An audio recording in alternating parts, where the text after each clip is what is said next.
என்னடா நல்ல கலராக அந்த மாதிரி நல்ல பார்க்கவே சூப்பராக இருக்கிற மாதிரி ஒரு சாப்பாடை நான் உங்களுக்கு காட்டுறேன்னு பார்க்குறீங்களா? ஒன்றும் இல்லை ஃப்ரெண்ட்ஸ், இது அநேகம் எல்லாருக்கும் தெரிஞ்சிருக்கும். தெரியாதவையால் என்னுடைய வீடியோ பார்த்து தெரிஞ்சு கொள்ளுங்க, அதே மாதிரி செய்தும் பாருங்கோ. இது என்னென்னு சொன்னால் கோழி இறைச்சியில் நான் செய்த அச்சாறு. அச்சாறு கிட்டத்தட்ட ஊறுகாய் மாதிரித்தான். அச்சாருக்கும் ஊறுகாய்க்கும் பெரிய ஒரு வித்தியாசம் இல்லை, ரெண்டுமே புளிப்பு சுவையாக இருக்கும். அதே மாதிரி நீங்கள் ஒரு மாத காலம் வீட்டில் வச்சு சாப்பிடக்கூடிய மாதிரி இருக்கும். இது இன்னைக்கு நான் கோழி இறைச்சியில் அச்சாறு செய்திருக்கிறேன். இது எப்படி செய்கிறேன்னு சொல்லி உங்களுக்கும் தெரிஞ்சு கொள்ள விருப்பம்ண்டா இந்த வீடியோவை தொடர்ந்து பாருங்கோ. நான் இது எப்படி செய்கிறது, இதுக்கு என்னென்ன பொருட்கள் தேவை என்று சொல்லி நான் இப்போ உங்களுக்கு காட்டுறேன். ஓகே, இப்போ நாங்கள் அச்சாரை பார்த்துட்டோம், அவ்வளோ சூப்பராக இருக்குது. இப்போ இதே மாதிரி நல்ல சூப்பரான டேஸ்டியான சிக்கன் அச்சாறு எப்படி செய்கிறேன்னு சொல்லி இப்போ நான் உங்களுக்கு காட்டுறேன். முதல்ல அதுக்கு என்னென்ன பொருட்கள் தேவைன்னு சொல்லி பார்ப்போம். முதல்ல பார்த்தீங்களன்னு சொன்னால் நான் எடுத்துருக்கிறது கோழி இறைச்சி, அதாவது எலும்பில்லாத கோழி இறைச்சி. நீங்கள் உங்களுக்கு எவ்வளோ வேணுமென்றாலும் நீங்கள் எடுத்துக்கொள்ளலாம். எனக்கு இதில் ஒரு 200லேருந்து 250 கிராம் எலும்பில்லாத கோழி இறைச்சி எடுத்து நான் இதை ஒரு அளவான துண்டுகளாக இதை நான் வெட்டி இருக்கிறேன். அடுத்ததா இதுக்கு நான் எடுத்திருக்கிறது உள்ளி நீங்க ஒரு 4லேருந்து 5 பல்லு உள்ளியை நல்லா குட்டி குட்டியா வெட்டி வைக்கணும். அதுக்கு பிறகு இஞ்சியை உங்களுக்கு எப்படி விருப்பம் வேண்டாலும் நீங்க வெட்டலாம். நான் பார்க்க கொஞ்சம் அழகா இருக்குமென்னு சொல்லி போட்டுட்டு இப்படி நீட்டு மெல்லிய துண்டுகளாக வெட்டி இருக்கிறேன். பிறகு தாளிக்கிறதுக்கு கடுகு எடுத்திருக்கிறேன், வெந்தயம் எடுத்திருக்கிறேன். அடுத்ததாக நான் பொரிக்கிறதுக்கு சன்ஃப்ளவர் ஆயில் எடுத்திருக்கிறேன். நீங்கள் என்ன ஆயில் வேணுமென்றாலும் எடுக்கலாம். அதுக்கு பிறகு சுவைக்கு உப்பு. இது எல்லாருக்கும் தெரிஞ்சிருக்கும், அதாவது தேங்காயிலிருந்து தயாரிக்கப்பட்ட வினிகர். நான் இந்த வினிகர் தான் பாவிக்க போகிறேன் இந்த அச்சாருக்கு. நீங்கள் என்ன வினிகர் உங்களோட வீட்டில் இருக்கோ நீங்கள் அந்த வினிகர் பாவிச்சு கொள்ளலாம். வினிகர் பாவிச்சா ஒத்து வராதாக்கள் நீங்கள் பழப்புளியும் பாவிக்கலாம், தேசிக்காய் புளியும் பாவிக்கலாம். நான் இந்த கோகோனட் வினிகர் எடுத்திருக்கிறேன். கொஞ்சம் மஞ்சள் தூள். இதுக்கு காரத்தை கொடுக்கறதுக்கு நான் எடுத்திருக்கிறது தனி மிளகாய் தூள். இப்போ இவ்வளத்தையும் வச்சு இந்த சுவையான சூப்பரான இந்த சிக்கன்ல அச்சாறு எப்படி செய்யறேன்னு சொல்லி நான் இப்போ உங்களுக்கு காட்ட போறேன். முதல்ல நாங்கள் இந்த சிக்கனை தூள் எல்லாம் போட்டு பிரட்டி எடுக்கணும், பிரட்டி எடுத்து பொரிக்கணும். முதல்ல இந்த சிக்கனை எப்படி பிரட்டுறேன்னு சொல்லி நான் உங்களுக்கு காட்டுறேன். இப்போ இந்த சிக்கனுக்கு நான் அளவா உப்பு போட்டு கொள்ள போறேன். அதாவது இப்போ சிக்கன்ல நல்லா கொஞ்சம் உப்பு ஊறி இருந்தால் நல்லா இருக்கும். அதனால நீங்கள் உங்களோட சுவைக்கு ஏற்றவாறு நீங்கள் உப்பு போட்டுக்கலாம். நான் கொஞ்சம் உப்பு போடுறேன். இப்போ உப்பு போட்டுட்டேன். அதுக்கு பிறகு இதுக்கு காரத்துக்கு ஏற்றவாறு நான் தனி மிளகாய் தூள் போட போறேன்.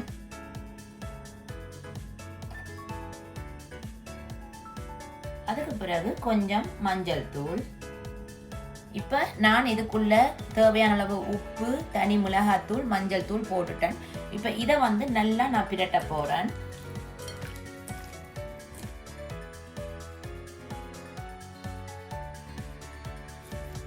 உங்களுக்கு காரம் கூட விருப்பம் வேணும் என்று சொன்னால் நீங்கள் உங்களுக்கு ஏற்றவாறு இன்னும் நீங்கள் மிளகாய்த்தூள் போட்டுக்கொள்ளலாம். நான் கொஞ்சம் எங்களோட வீட்டில் சின்ன பிள்ளைகளும் சாப்பிடணுன்றதுக்காண்டி கொஞ்சம் குறைச்சி தான் நான் போட்டிருக்கேன். உங்களுக்கு காரம் கூட விருப்பம் என்றால் நீங்கள் இன்னும் கூட மிளகாய்த்தூள் போட்டுக்கொள்ளலாம். இப்போ நான் இதை பிரட்டி எடுத்துட்டேன். அடுத்ததா இதை என்ன மாதிரி பொரிக்கிறதுன்னு சொல்லி இப்போ நான் உங்களுக்கு காட்டுறேன். இப்போ நான் இந்த கோழி இறைச்சியை பொரிக்கிறதுக்கு ஒரு அளவான சட்டி அடுப்பில் வச்சு சட்டி நல்லா சூடு ஏறிட்டுது. இப்போ இந்த கோழி பொரிக்கிறதுக்கு தேவையான அளவு எண்ணெயை நான் இதில் விட போகிறேன். இப்போ எண்ணெய் நல்லா சூடாகணும். நல்லா சூடாக இருந்தால் தான் இந்த கோழி நல்லா உள்ளுக்கெல்லாம் நல்லா பொரிஞ்சு நல்லா மொறுமொரண்டு வரும். ஏன்னா கோழி நல்லா பொரிஞ்சு வந்தால் தான் நீங்கள் ஒரு மாதம் அளவில் இந்த நீங்கள் கோழி அச்சாரை நீங்கள் வீட்டில் வச்சு கொள்ளலாம், பழுதாகாமல் இருக்கும். அதனால் இந்த கோழி பச்சைப்பதம் இருக்கக்கூடாது, நல்லா மொறுமொரண்டு நீங்கள் இதை பொரிச்சு எடுக்கணும். அதனால் இப்போ எண்ணெய் நல்லா சூடு ஏறட்டுக்கும். சூடு ஏறினதும் அடுத்ததான் நாங்கள் இந்த கோழியை இதுக்குள்ளே போட்டு நல்லா மொறுமொரண்டு பொரிச்சு எடுப்போம். எண்ணெய் நல்லா சூடு ஏறிட்டுது. இப்போ நான் இந்த பிரட்டி வச்சிருக்கிற கோழி துண்டுகளை இதுக்குள்ளே போட்டு பொரிய விட போகிறேன்.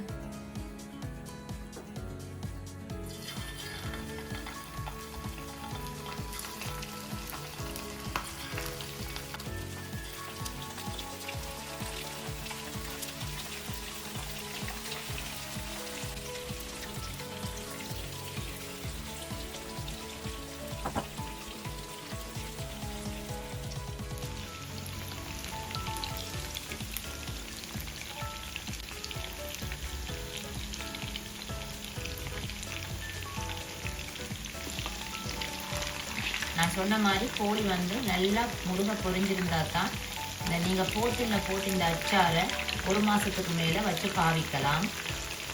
கொஞ்சம் பச்சைத்தன்மை இருந்தால் சில நேரங்களில் அச்சாறு பழுதாக பார்க்கலாம். அதனால தான் இந்த கோழியை வந்து பச்சைத்தன்மை இல்லாமல் ஈரப்பதம் இல்லாமல் நல்லா உள்ளுக்கு பொரிய விடணும்.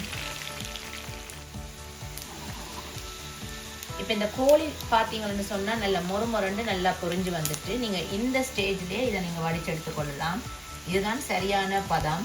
பாருங்க, நான் போட்ட கோழியோட அளவுக்கும் இப்போ பொரிஞ்சு வந்த பிறகு அவ்வளோ கொஞ்சமாக வந்துட்டு இப்படி நல்லா மொறுமொரண்டு பொரிஞ்சு வரணும். நீங்கள் இந்த பதத்தில் பொரிச்சு எடுத்தீங்கன்னா இந்த கோழி அச்சாருக்கு வந்து பதம் சரியாக இருக்குது. இப்போ பாருங்கள், இந்த கோழி பொரியல் நல்லா எப்படி மொறுமொரண்டு வந்திருக்குது. இதே மாதிரி நான் பிரட்டி வச்சிருக்கிற மிச்ச கோழியை நான் பொரிச்சு போட்டுட்டு அடுத்ததான் இந்த அச்சாரை எப்படி நாங்கள் ரெடி பண்ணுறோன்னு சொல்லி பார்ப்போம். முதல்ல நான் இந்த அச்சாறு நல்லா கலக்கக்கூடிய மாதிரி ஒரு அளவான சட்டி எடுத்துருக்கிறேன். இப்போ சட்டியை நான் அடுப்பில் வச்சு அடுப்பை நான் ஆன் பண்ணியிருக்கிறேன். இப்போ நல்லா சட்டி சூடுறதுக்கும் இப்போ பார்த்தீங்கன்னா சட்டி நல்லா சூடேறிட்டு இப்போ நான் தேவையான அளவு எண்ணெய் விட போகிறேன். ஒரு அளவான எண்ணெய் விடுங்கோ, நிறைய விட தேவையில்லை. இப்போ எண்ணெய் நல்லா சூடேறிட்டு நான் இதுக்குள்ள இப்போ கடுகு போடுறேன். கடுகு போட்டதும் நல்லா வெடிக்கும் எண்ணெய் சூடா இருந்தா. அடுத்ததா கொஞ்சம் வெந்தயம், அதுக்கு அடுத்ததா நான் வெட்டி வச்சிருக்கிற இந்த உள்ளி, அதே போல இஞ்சி. இப்போ இந்த இஞ்சி உள்ளி ஓரளவு பொன்னிறமா வதங்கி வரட்டுக்கும். இந்த இஞ்சி உள்ளி பச்சை பதமா இருக்கக்கூடாது, நல்லா பொரிஞ்சிருக்கணும்.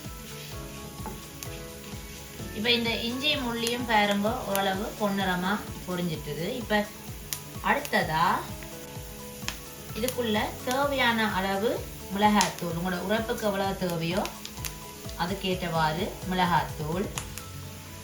கொஞ்சம் அச்சாறு காரமாக இருந்தால் நல்லா இருக்கும். கொஞ்சம் மஞ்சள் தூள். இப்போ இதை நல்லா ஒரு கிளறிட்டு மிளகாத்தூளையும் மஞ்சள் தூளையும் கொஞ்சம் ஒரு கிளறுங்கோ. அதுக்கு பிறகு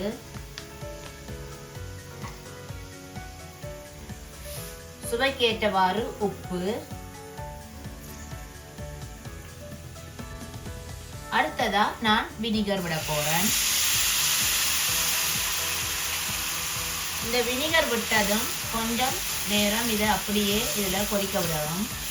ஓரளவு கொதிச்சு இந்த மிளகாத்தூள் மஞ்சள் தூள் இந்த இஞ்சி உள்ளி எல்லாம் ஓரளவு நல்லா திரண்டு வர்ற வரைக்கும் இதை நாங்கள் கொஞ்சம் நேரம் கொதிக்க விடுவோம். இந்த கலரே பார்த்தீங்கன்னா அவ்வளோ சூப்பராக இருக்குது.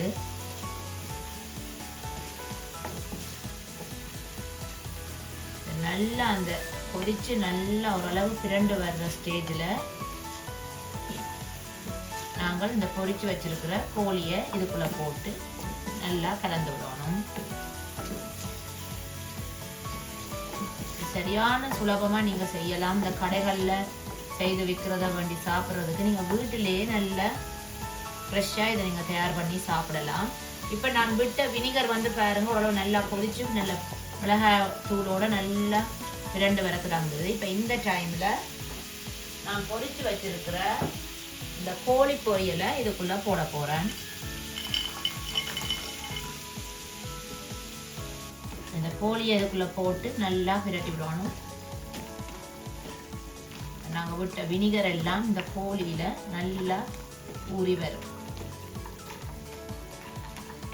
இதை நீங்கள் செஞ்ச உடனே சாப்பிடாம ஒரு நல்ல 1 மணித்தியாலம் ஒரு நல்ல ஒரு பாத்திரத்துலையோ இல்லாட்டி நல்ல ஒரு போத்துலையோ போட்டு வச்சுட்டு நல்லா ஊற வச்சுட்டு நீங்கள் சாப்பிட்டீங்களா நல்ல ஒரு சூப்பராக இருக்கும். நீங்கள் சும்மா வரும் சோறோடையும் இது சாப்பிட அவ்வளவு சூப்பராக இருக்கும். அவ்வளோதான். இப்போ நான் அடுப்பை ஆஃப் பண்ண போகிறேன். பாருங்க, சூப்பரான கோழி இறைச்சி அச்சாறு ரெடி ஆயிட்டு. இதை நீங்கள் 1 மாத காலம் வரைக்கும் போத்தில் போட்டு வைக்கலாம். ஆனால் நல்லா ஆற விட்டுட்டு தான் இதை நீங்கள் ஒரு போத்தில் போடணும்.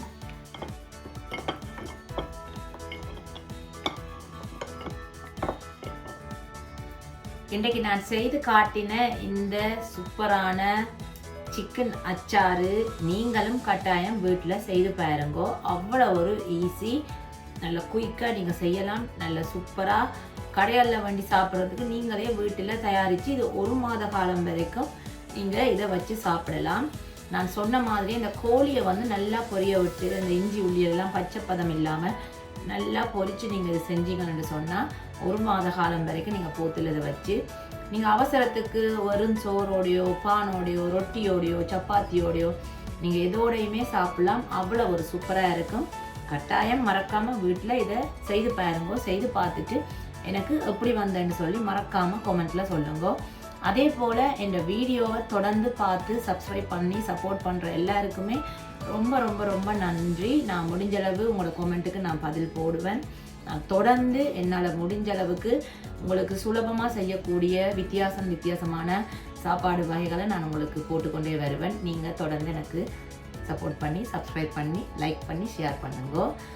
வேறு என்ன ஃப்ரெண்ட்ஸ், இதே மாதிரி நான் இன்னொரு வித்தியாசமான வீடியோவில் நான் உங்களை சந்திக்கிறேன். அது வரைக்கும் நான் இப்போ என்ன செய்ய போகிறேன்னு தெரியுமா, இது நல்லா ஆற விட்டுட்டு ஒரு போத்தில் போட்டுட்டு கொஞ்சம் எடுத்து நல்ல வெள்ளை சோறோட சாப்பிட்டு பார்க்க போகிறேன். அதே மாதிரி நீங்களும் வீட்டை இதை செய்து அதே போல் சாப்பிட்டு பாருங்க எப்படி இருக்குன்னு. சரி ஃப்ரெண்ட்ஸ், நான் இன்னொரு வீடியோ நான் உங்களை சந்திக்கிறேன். அது வரைக்கும் பாய்.